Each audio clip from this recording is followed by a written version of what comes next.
Welcome. Thanks for coming or watching the live stream or the broadcast of this Talks at Google event. Today we have a treat for you. We have Eric Liu here.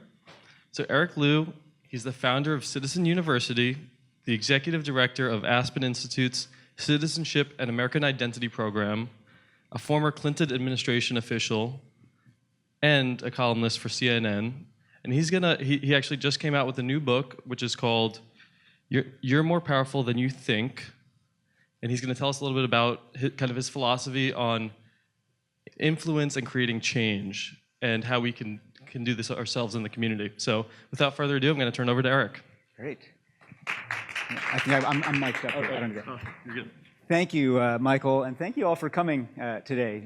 We're going to have a nice focused conversation because we'll get to have a good, so I'll keep my remarks kind of brief at the beginning here so that we can get a really good, not just Q&A, but just actual conversation here, and including our folks joining on the live stream.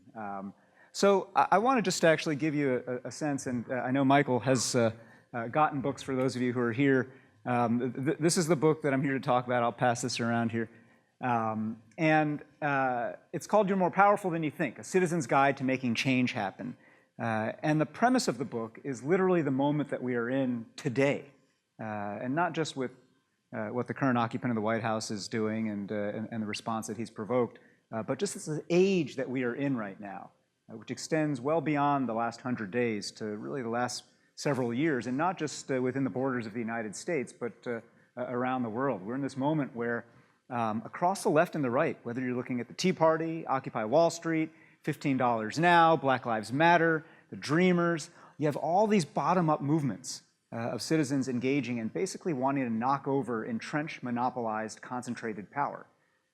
And one of the things that indeed so marks our time right now is that folks from very different points on the political spectrum, people who were cheering and going to Trump rallies and helped get him elected, people who were hardcore involved in the Bernie Sanders movement, are part of this same phenomenon, even if they might say that their politics or policy preferences are widely divergent. And so this moment that we're in is one where, it's turbulent, it's exciting, but what it really is a moment that is sort of the natural consequence, if you're honest about it, the natural consequence of 4 decades in this country in which wealth, voice, clout, and opportunity have been concentrating into fewer and fewer hands. And so the overarching narrative in American life right now that the game is rigged and that the system is broken is not without basis. The game increasingly is rigged. Our public policy preferences at the national level are increasingly warped and bent toward those with the greatest amount of economic privilege. Even the last administration, as much credit as one might want to give it, and as a Democrat I do want to give it credit, but 95% of the gains of the recovery since 2008, 2009, have gone to the wealthiest 1% in this country, right? And so it is a not unreasonable thing, whether you're a Democrat, you're a Republican, whether you live in a blue state or a red state, to feel like the game has been rigged.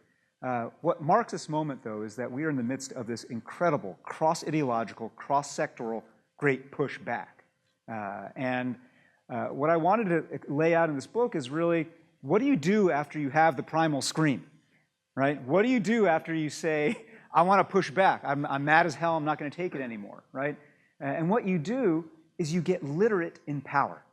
You get literate and fluent in what civic and citizen power is.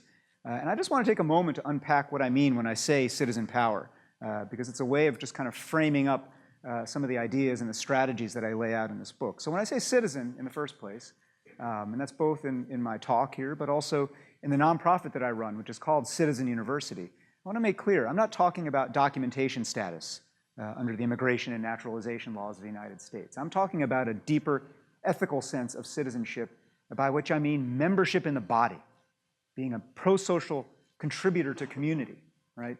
To put it very simply, being a non-sociopath, right? And that conception of being a citizen in this deeper ethical sense is universal.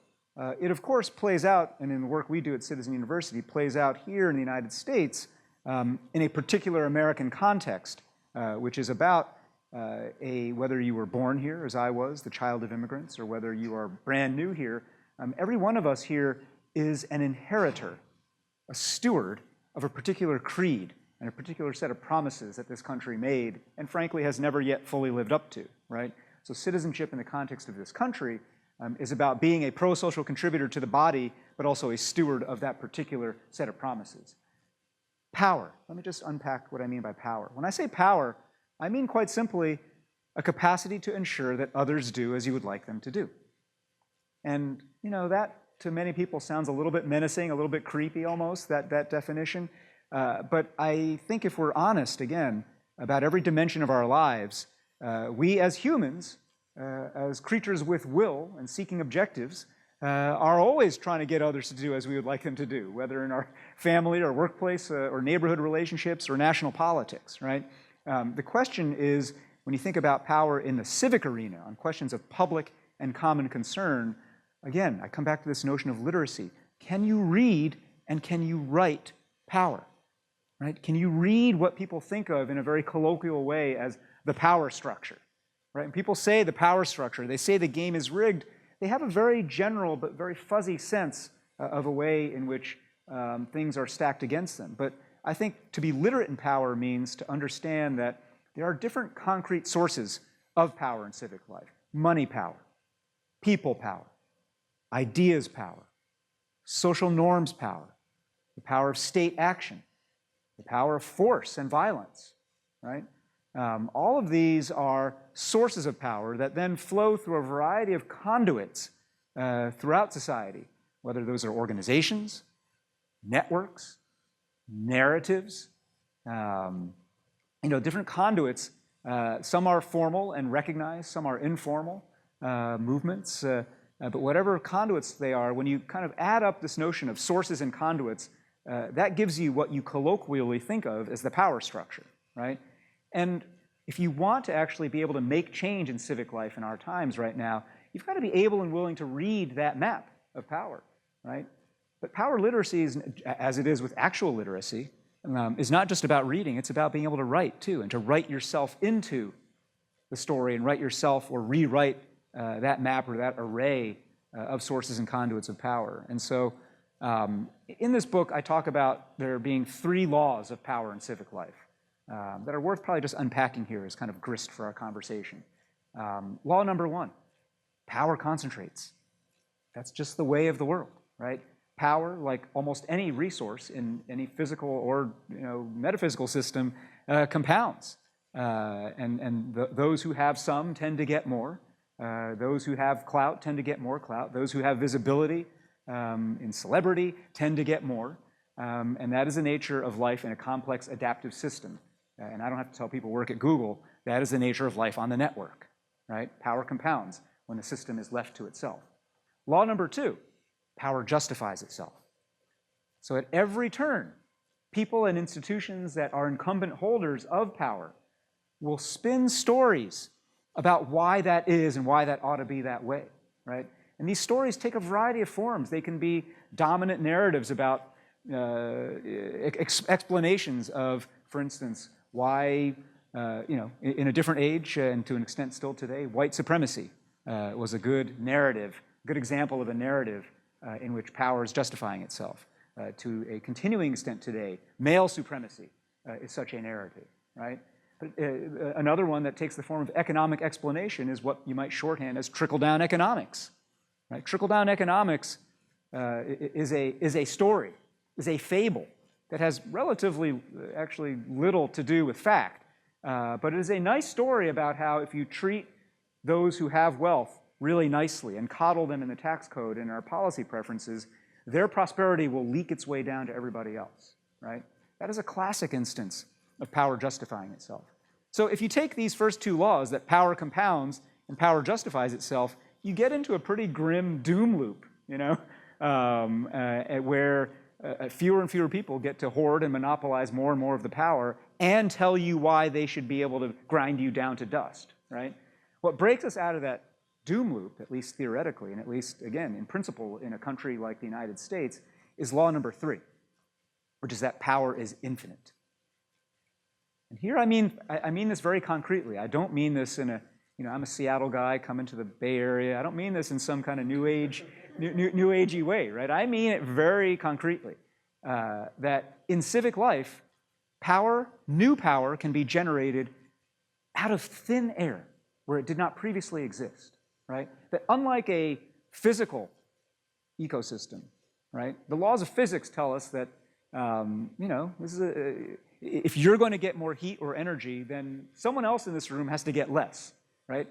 Law of thermodynamics. This is a zero-sum system with a finite amount of energy in it. And that is a law of physics. But what I'm talking about here is not physics, it is civics. And in civic life, it is wholly possible to generate power where it did not previously exist through the simple magic act of organizing. Just inviting one other human to engage in a common endeavor with common purpose toward common objectives where you have to work out, even among competing preferences and priorities, a common set of strategies and tactics for going forward. That work of organizing generates power where it did not previously exist, right? And this idea that power is infinite, I don't mean it in a Pollyanna way, which is, I don't mean to say that anybody at any time can be as powerful as they want. I don't mean that anybody at any time can be as wealthy as they want, right? Nor do I deny that there are, in fact, lots of momentary situations in politics that are zero-sum. The way we run elections in the United States is kind of a zero-sum deal, right? The first person to get 50% plus one is the winner take all, right? That's a function of how we have set up elections in this country. And there are plenty of other situations where things are zero-sum. But in general, this broad idea that power is infinite is both a matter of mindset and more deeply a matter of reminder, right? The title of this book, that you're more powerful than you think, is really meant to say that at every turn in civic life, and indeed, the Trump presidency is a pretty good example of it, most of the time, most people are incredibly unwittingly giving away their power. They throw it away, either by not participating or by directing their attention in certain ways, or being unmindful of the ways in which they're being manipulated, right? And so one of the core purposes of both this book and the work we do at Citizen University is to catalyze people into a sense of mindfulness and awareness of the ways in which we are full of inactive, dormant capacities to make change in civic life. And again, I don't need to say it twice, because we are living through a time where people are waking up at every turn, in every corner of this country, realizing it and remembering it, right? One of the things that I've said in a variety of instances that I will give Donald Trump credit for is that he alone, as he likes to say, he alone has been responsible for, I think, the greatest surge of civic engagement and civic participation in this country that we have seen in half a century, right? And that's not just women's marches and science marches and tax marches. It's not just those big visible moments. It is just this incredible burgeoning of an ecosystem of people organizing clubs, creating book groups, creating Civics 101 courses, creating all kinds of citizen peer-to-peer based ways to teach each other and remind each other of the values, but also teach each other the skills of being able to make change in your community, right? You think about a phenomenon like Indivisible, which, for those of you who don't know, began as a 26-page document that a group of ex-congressional staffers published as a Google Doc, right? And it was an insider's guide for citizens about how to apply pressure on your member of Congress and make your member of Congress bend to your will, right? And it was a good, useful insider's guide because it was saying, don't just flood the fax lines or the email lines or the phone lines. Like, do this. Find this person on the staff. Show up at this kind of meeting. Ask for this kind of resolution, right? And that guide went super viral online and social media. But what's even more remarkable is that after the document went super viral, citizens all around the United States started saying, you know what? I'd like to use this as an excuse to meet my neighbors. And now over 6,000 chapters in a completely spontaneous, bottom-up way have organized to create Indivisible, the network, not just Indivisible, the document, right? This was not the doing of the 4 co-authors of that document. They had no direct hand in making 6,000 chapters sprout up around the country, right? They are very mindful, and indeed in their document they say explicitly that this is quite a parallel to the Tea Party, because that was the last time we saw something like that happen, right?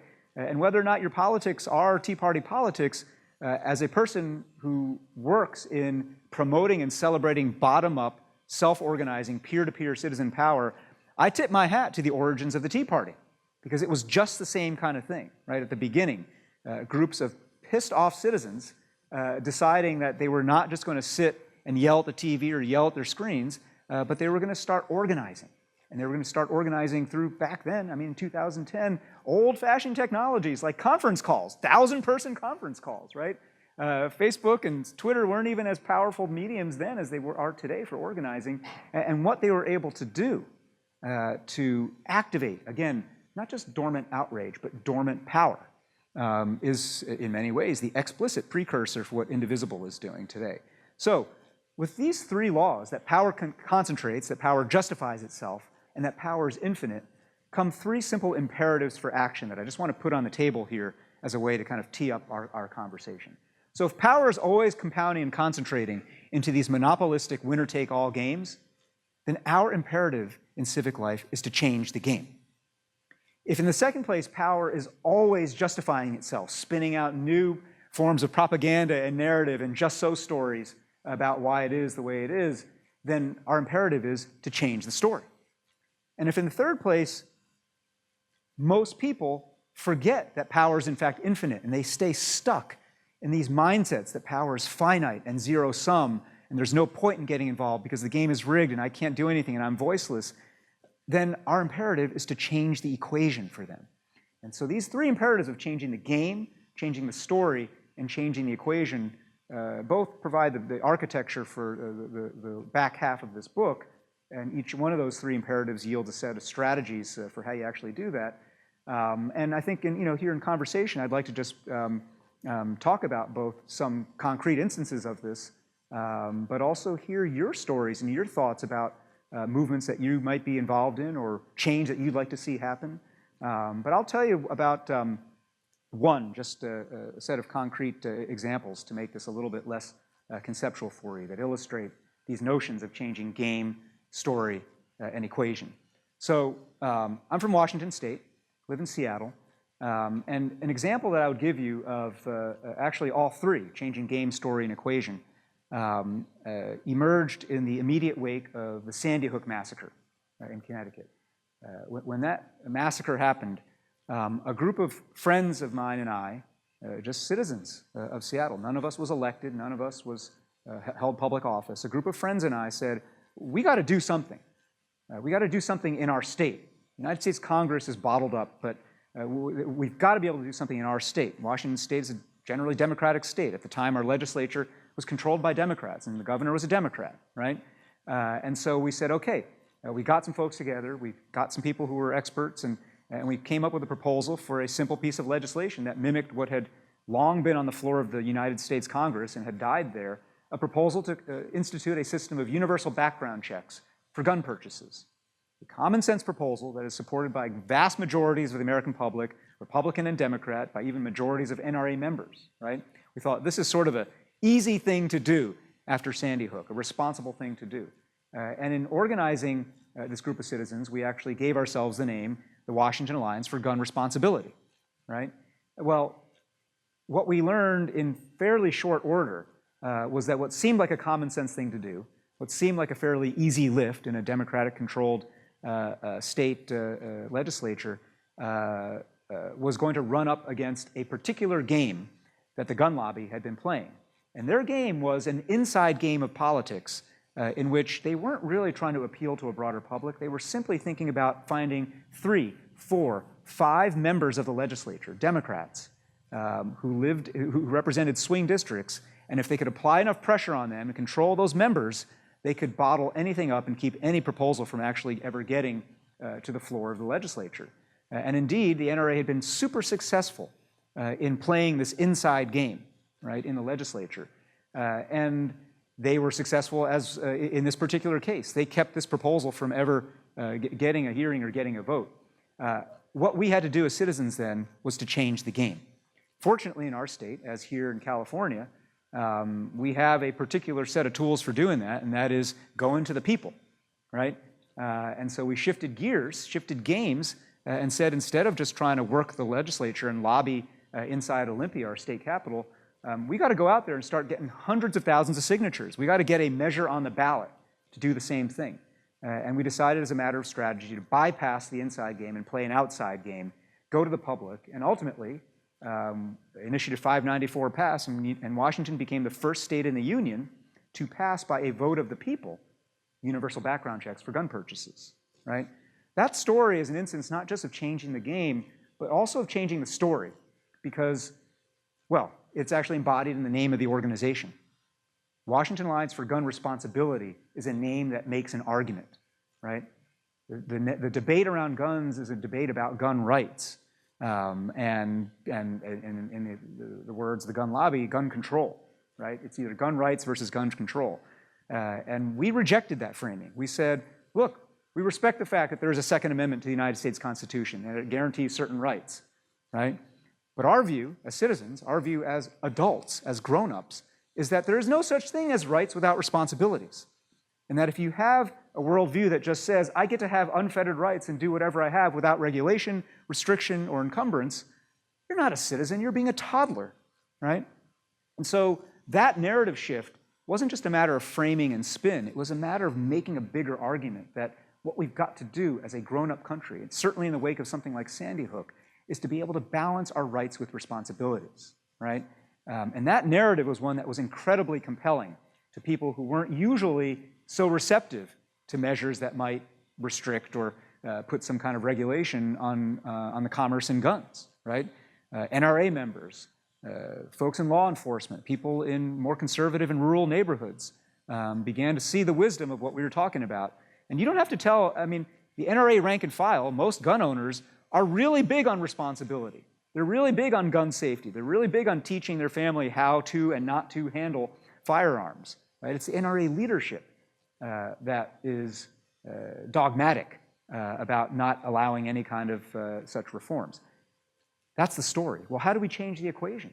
We change the equation not only by winning in Washington state, but by setting in motion now in states around the country this same kind of process where instead of the NRA just being able to say, we're going to play the inside game in Washington, D.C. and control the Congress the way that we controlled, say, the Washington state legislature, we're now, by encouraging other jurisdictions and other states around the United States to put measures on the ballot and go directly to the people, we're going to force the gun lobby to start playing whack-a-mole, right? And the NRA is well-resourced to control a single inside game in the United States Congress.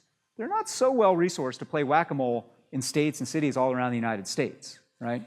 And that changes the equation from one in which they get to dominate and one in which actually the full breadth of the people get to be activated and engaged in a way that makes their voice heard and changes and provides countervailing power.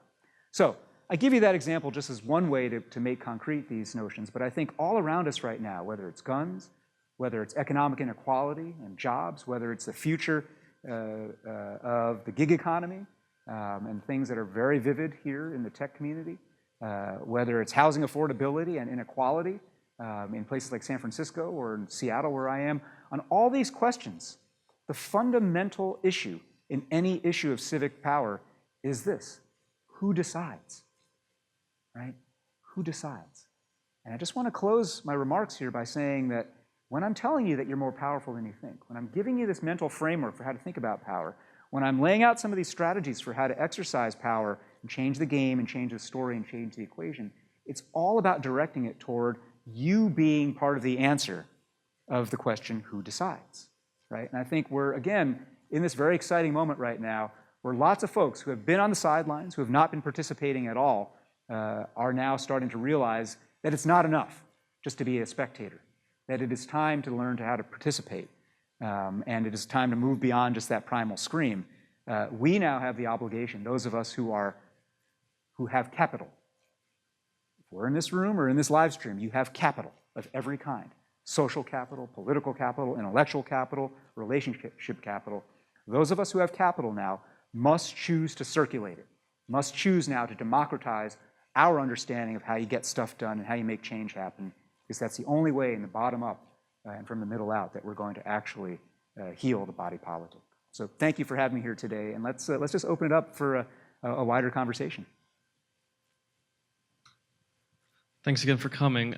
So you were referencing the Seattle and San Francisco housing markets, which are particularly difficult markets right now. And as someone that lives in San Francisco, a lot of what we're seeing, at least I guess kind of the people that are moving into the city, they're what we call as the NIMBYs, or the not in my backyard, which are the more established people that have purchased houses in the past, when the market was not as competitive, and have their houses, and due to the zoning laws in the city, it's almost impossible because they have a view of the Bay Bridge or the Golden Gate. They don't want to give up that view. So you have this voting block that's pretty much blocking any new apartment buildings from going in and stuff like that. I guess the question is, can you change these people? And are you able to change them, or is there a certain point where you just kind of need to give up and look to Oakland or something like that? It's a great question, and it's a question that San Francisco is probably the hot embodiment of in the world right now, but plenty of other cities have, to lesser degrees, the same kinds of questions, right? And Seattle's living it right now. So I guess I would say this, of course it is true that incumbent power holders, those who have good views, those who have, who like the current zoning system of single-family housing, and who might oppose density, who might oppose transit-oriented development, who might oppose, changing the equation, not only of residents, but again, of power in a city, they get the default setting, right? The question is whether enough other folks in a city can mobilize to shift the terms of engagement. And I think the answer is absolutely yes. I don't know San Francisco city politics as well as I know Seattle city politics, but we have a socialist on the city council, an avowed socialist, a woman named Shama Sawant. And she was one of the kind of loud prime figures driving the early days of the $15 Now movement. When she got elected, it was the same election season during which the neighboring town of SeaTac, the airport city near Seattle, also enacted a $15 minimum wage by vote of the people, right? That's a little town of people who are immigrants, who work in the hotel and hospitality and airport industries, and who were ground down, and who voted themselves a raise, basically, right? As that happened, Shama Sawant ran this campaign that was also on $15, but it was also on this idea of we've got to reclaim a city that is that is rapidly becoming San Francisco, and we've got to actually start shifting our debates here on affordable housing. And so she won, and her victory, which was only made possible not by a majority of Seattleites, but by an active, motivated minority. Her victory on city council completely changed the frame of debate in city politics, right? It shifted everything leftward. And I think one of the most important things now, she's building more of a block, and there are other folks in the council now who've since been elected who are increasingly receptive to changes in zoning, to restrictions on development, to make housing more affordable in Seattle. In any city, it begins in the same way, right? We think about politics as something that is operating by majority rule, but we have to remember that majority rule is always a function of minority will. All it takes is having a super activated minority, right? And so it may seem that what you're calling the NIMBYs in San Francisco represent the majority of power or votes or whatever, but right now, all it takes is an activated minority of people to organize and say, particularly younger people, to say, we demand a different vision, right? We demand a different way of allocating opportunity in this town. And we're going to start organizing, and we're going to start electing people who want that same kind of vision, right? And I think this is the thing that, the key word I just use is demand, right? Frederick Douglass said, power concedes nothing without a demand. All around Seattle, I've been seeing these big posters, giant posters that say, we deserve rent control, right? And I look at that, and I may be sympathetic policy-wise to proposals of rent control, but as has been said in the classic Western Unforgiven, the Clint Eastwood movie, deserve ain't got nothing to do with it. It's not a matter of deserve, right? It's about demand, right? Simply saying we deserve rent control, that we deserve more fairness, that we deserve a city that everybody can live in is, nice, but completely insufficient, right? Figuring out how you mobilize people to apply pressure on your supervisors, to apply pressure on policymakers, to apply pressure, again, of money power, people power, social norms, and shaming power on developers in this community to start pushing for more opportunities that actually make it a more affordable place, right? I don't think the game is rigged beyond repair, but it does involve actually showing up and being prepared to make demands that, again, are literate in the power grid of your city.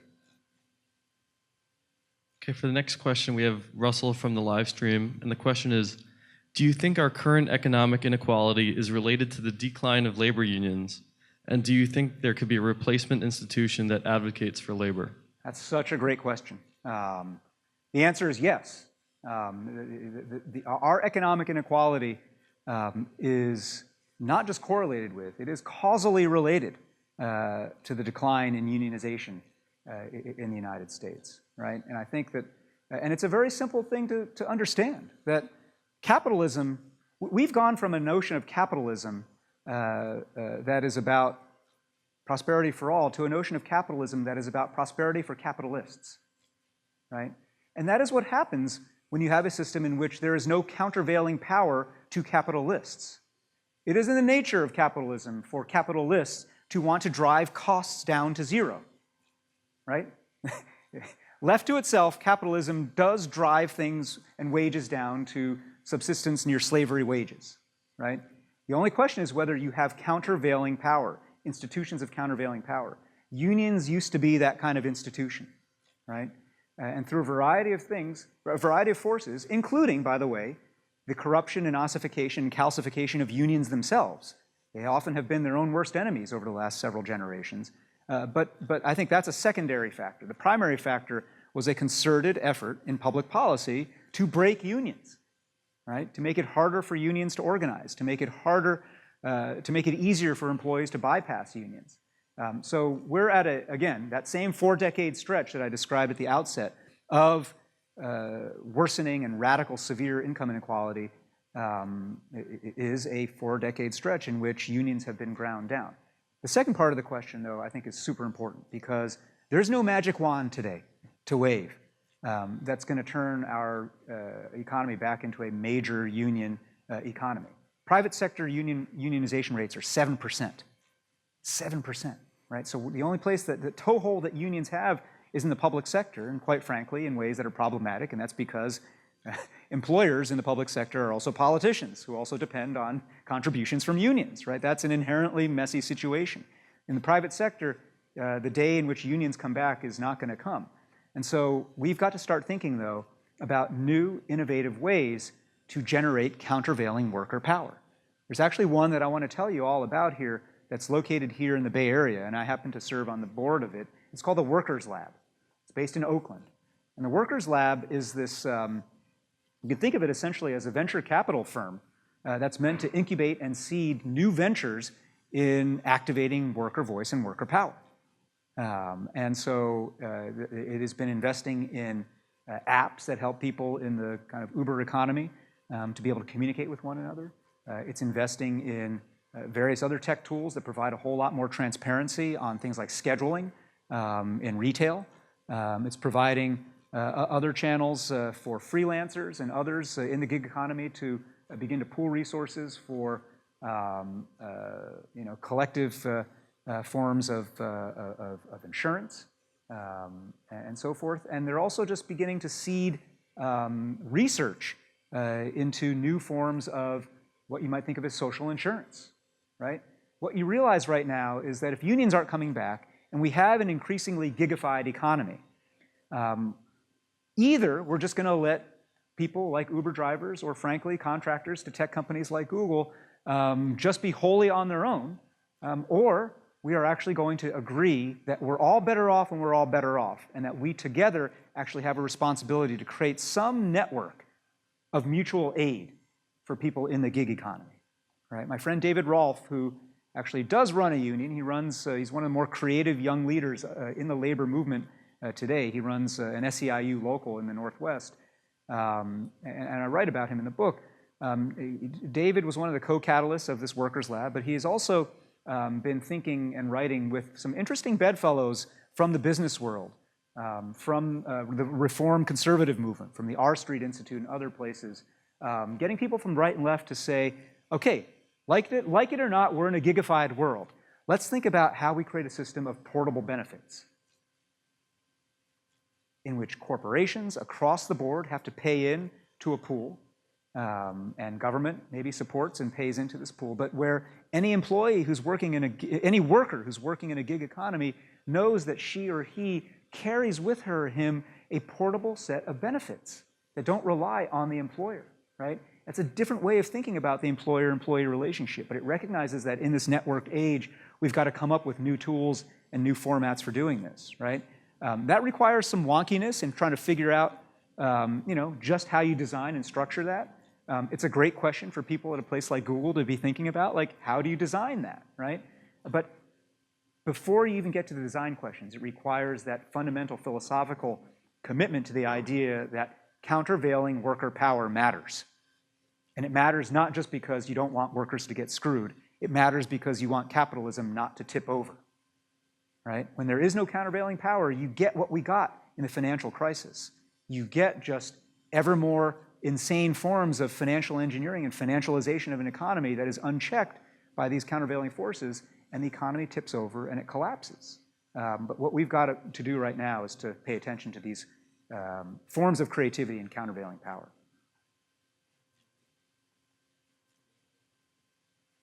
Thoughts or questions? Yeah, please. Okay, so you explained that it's axiomatic that power concentrates, right? Yeah. I think media is a good example of this. 6 companies control 90% of media in America, right? So very concentrated, very much an oligarchy.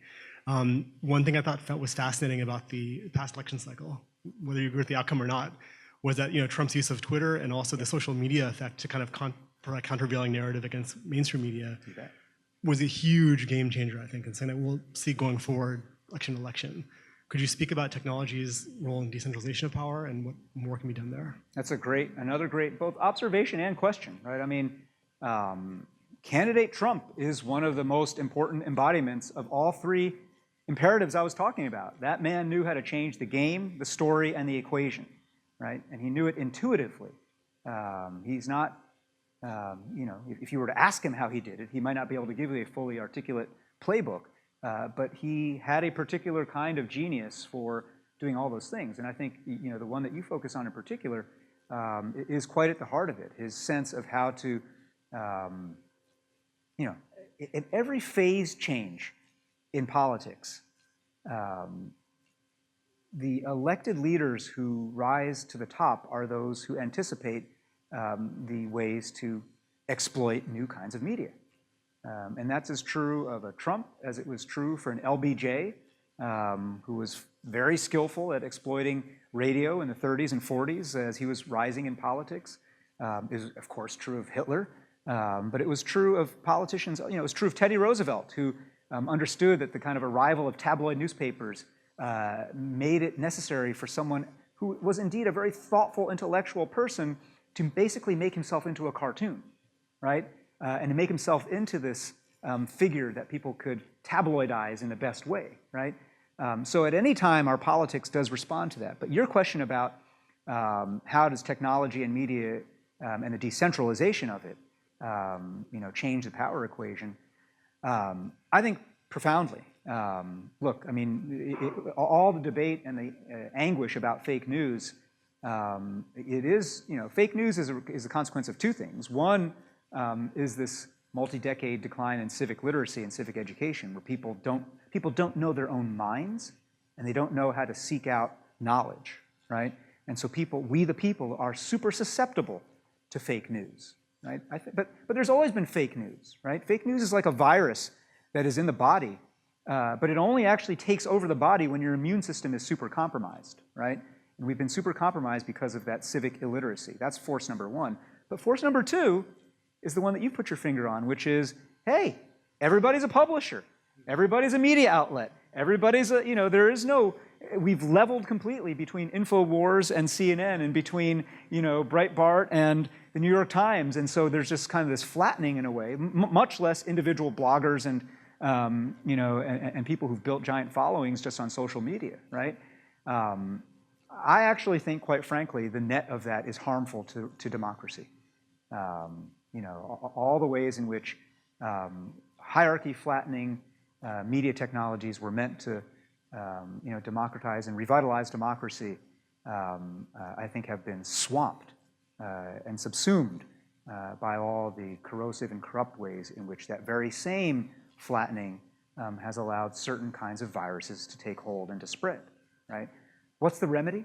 I actually think the remedy is one that is a hybrid of the most old-fashioned and the most newfangled. I think we as people, as citizens in that broadest sense, really have to relearn how to see each other again. We have to really relearn the face-to-face. And I think our democracy is only going to get revitalized by people recommitting to the face-to-face, right? However, social media, technology can be activated and deployed in service of that, right? It can supplement it. It can provide, again, Indivisible is a great example of this, right?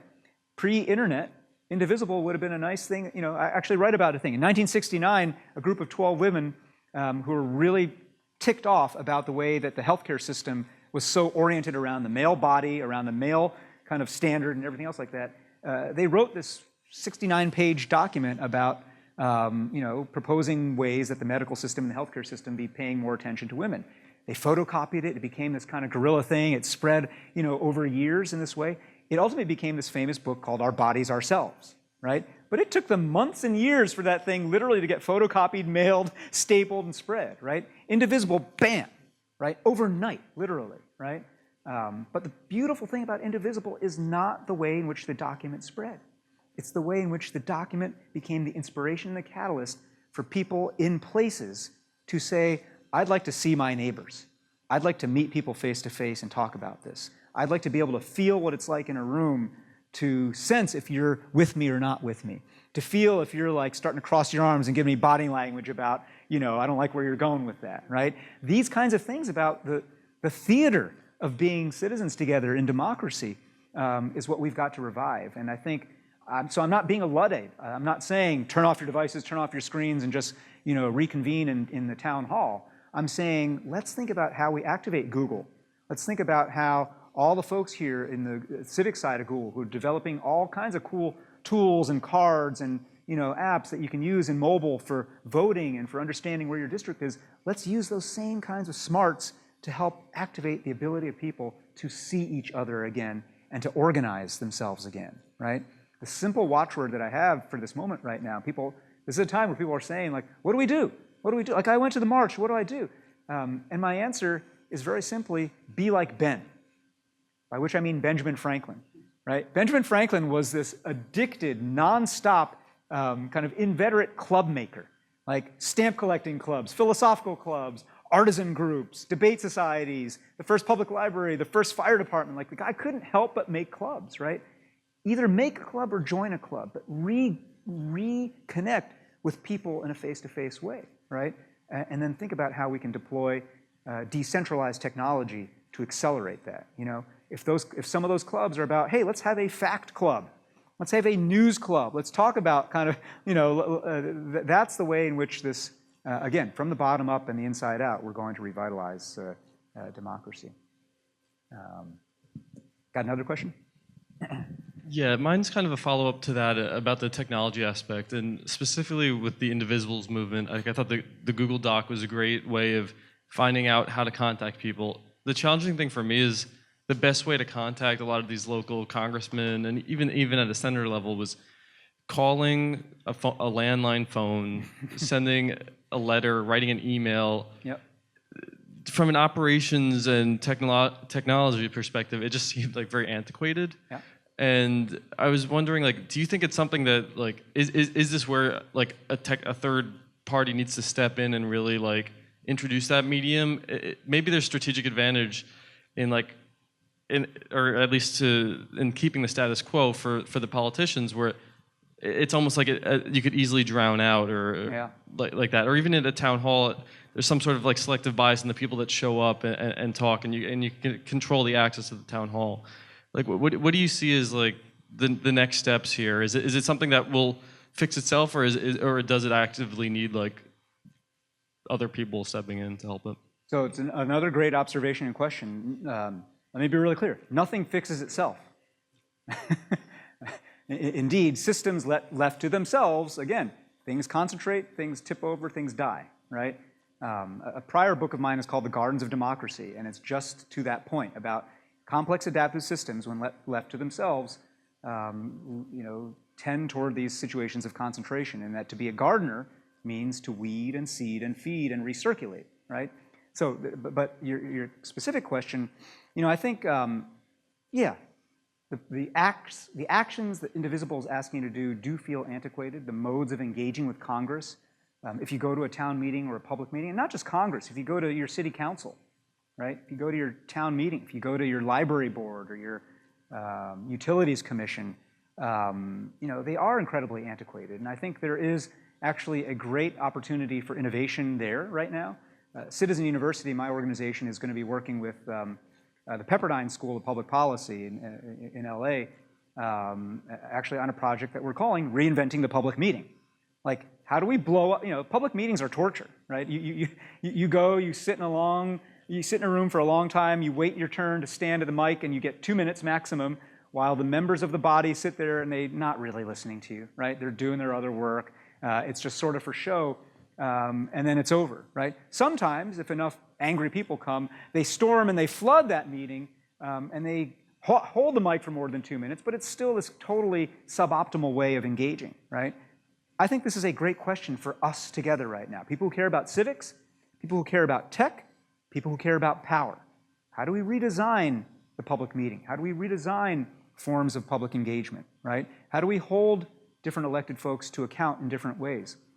That said, I do want to underscore that certain old-fashioned things are necessary, right? Another movement that is really interesting right now is #PeoplePower, which grew out of the fact that post-inauguration, or actually indeed post-election, the ACLU received this unbelievable deluge, which is still continuing, a deluge of money and volunteers and people saying, I want to support you, I want to help you. And the ACLU, I mean, this is a great problem to have, right? But it was a problem because the ACLU structured really as an organization where people in different cities in their ACLU chapters, mainly they're lawyers. They're lawyers litigating cases or making policy proposals, right? They weren't really set up to be a grassroots army. And so now that millions of people were coming at them and saying, I want to join the ACLU, what can I do besides write a check? They decided, we'd better make a grassroots army, right? And so they hired folks to actually organize this. And in the last few months, they've launched this campaign, basically, with the #PeoplePower. They catalyzed it, but it's, again, people in localities running with it, right? And I just spoke this weekend at a ACLU People Power gathering in Washington, D.C. And to your question, they were not just talking about Congress, right? They were talking actually quite specifically about what can we as citizens do to make sure that D.C. city government does all that it can and should be doing to protect immigrants and refugees. And there is a concrete list of things that D.C. government can and should do. Pass this particular ordinance, fully fund this project, make this commitment on sanctuary cities, do this list of things. And a few things that were, even though it's a progressive city government, that the government hadn't yet done, right? And so it was super useful for the ACLU to gather these folks. It was a really great intergenerational group of people who were activists in the 60s, and then people who were 20-somethings and kind of Bernie folks, as well as OFA people, all coming together to say, okay, how do we apply pressure on the power structure of DC city government, right? That's kind of old-fashioned still. You still got to go and work the org chart of DC city government, right? You can't just say, I wish I could make that go away. I wish we could make it obsolete with a new app or something like that. Like, that still is there. And it behooves us to be able to engage that system But the more of us who are tech literate choose to engage that way, the more that system is going to eventually adapt and respond. The last thing I'll say, because this was a note in your question there, is going to take a third party, right? This kind of goes to what you're saying too. Like, we already have a third. We already have like, the Trump movement is not a Republican movement. The Sanders movement is not a Democratic Party movement, right?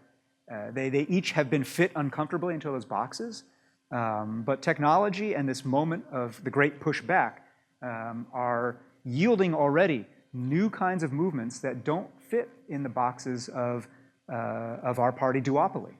And I think that's only going to accelerate. And again, one of the things that I think folks who have a sense of technology and a way of the fluency that you have in using these tools to both bring people together, to educate people, and to stir people to action, is I would close by extending this invitation to you, which is invite people to use their imagination.